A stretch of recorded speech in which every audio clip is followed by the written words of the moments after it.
Good morning. Thank you all so much to the Joint Committee on Education for hosting this very important meeting. I'm here to speak in support of both H497 as well as H340. My name is Carlos Rojas Alvarez. I'm a graduate of the Boston Public Schools, graduated in 2012. I serve as an alumni staff at Youth on Board and the Boston Student Advisory Council. Our mission is to place young people at the center of decisions that affect and impact our lives. We believe that when adults and decision makers follow the lead of young people, good things can happen.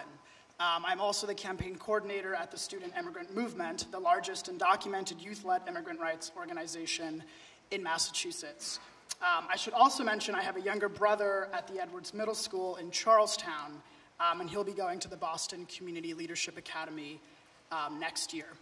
As you can imagine, I work with young people who are brilliant, who are brave, resilient, creative, smart, and capable. I also live with one.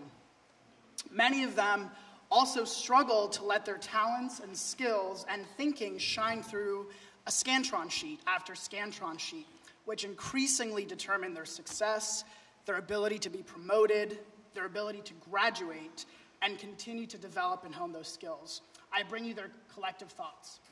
We are unequivocally opposed to high-stake testing being used as an indicator of how ready a student is to be promoted or to graduate. We reject the notion that a set of multiple choice questions and a Scantron sheet can determine and crystallize the entirety of a student.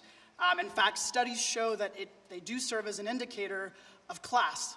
That's unfair. We are opposed to high-stakes testing being used to evaluate and blame our teachers, who often have no choice but to scrap teaching plans in order to prepare their students for tests that only measure a very narrow and limited form of ability in order to keep their jobs or to keep their schools from getting closed. When a test is the be-all, end-all, my young people are compromised. They are limited and inhibited. They're not being helped or supported. Their knowledge and skills are not being recognized. High-stakes testing especially hurts kids who come from under-resourced families and community, including immigrant students and English language learners with whom I work. And by tying graduation requirements to high-stakes testing, kids who actually need comprehensive and individualized support to acquire the knowledge and skills they need to succeed are falling through the cracks. Testing might be one form of measuring some kind of intelligence and some kind of capability, but it's not the only form. And we should be utilizing other successful models of measuring how ready a young person is for college or career.